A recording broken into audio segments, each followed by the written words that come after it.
Everybody's telling you why you should buy a Samsung Galaxy S4. What if you're not sure? We've got a couple reasons why you might not want to buy one. Hey everybody, I'm Chris Wook.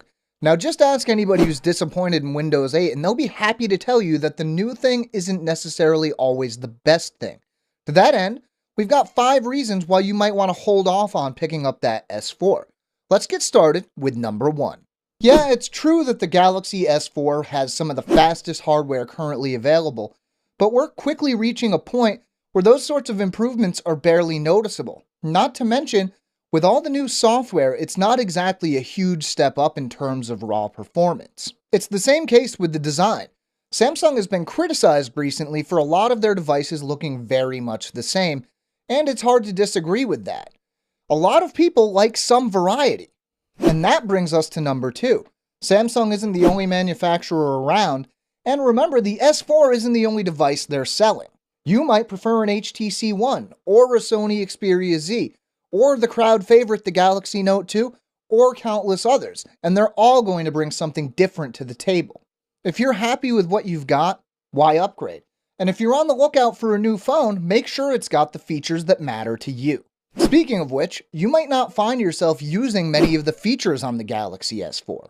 For example, no matter which way I use Smart Scroll, when I do get it to work, I notice that my eyes start to hurt fairly quickly. Then you have Smart Pause, which I guess might have sounded like a good idea on paper. Here's the thing, you never notice how often you look away from videos until your phone stops playing them every time you do. Now, even if you do want to use some of the new features on the S4, it's worth keeping in mind that we might see them on the Note 2 or the S3 eventually. Think back to the Note 2 and multi-window. Yeah, it was exclusive for a while, but once all the fanfare had died down, S3 owners did get their hands on it. Now, Samsung isn't stupid, so yeah, they'll probably keep these features exclusive to the S4 while they can, but sooner or later, you can probably bet that we'll see at least some of them on older devices.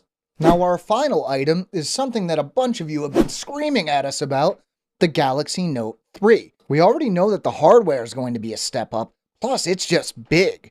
Looking back at the jump from the S3 to the Note 2, it's hard not to get excited about what's coming up. And that is just the tip of the iceberg.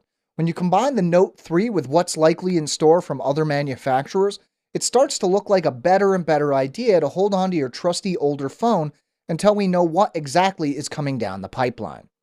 So you've heard what we think, now it's your turn. Are you going to hang on to your old phone and wait for something else? Or are you going to upgrade to the S4? Or have you already? We'd love to hear what you think, so please let us know in the comments. Alright. If you want more, we've got a written companion to this video at AndroidAuthority.com. You can find the link down in the description. If you liked this video or thought it was useful, why don't you throw us a like? If you want to see more, make sure to subscribe to our channel. I'm Chris Wook for Android Authority, and as always, thank you for watching.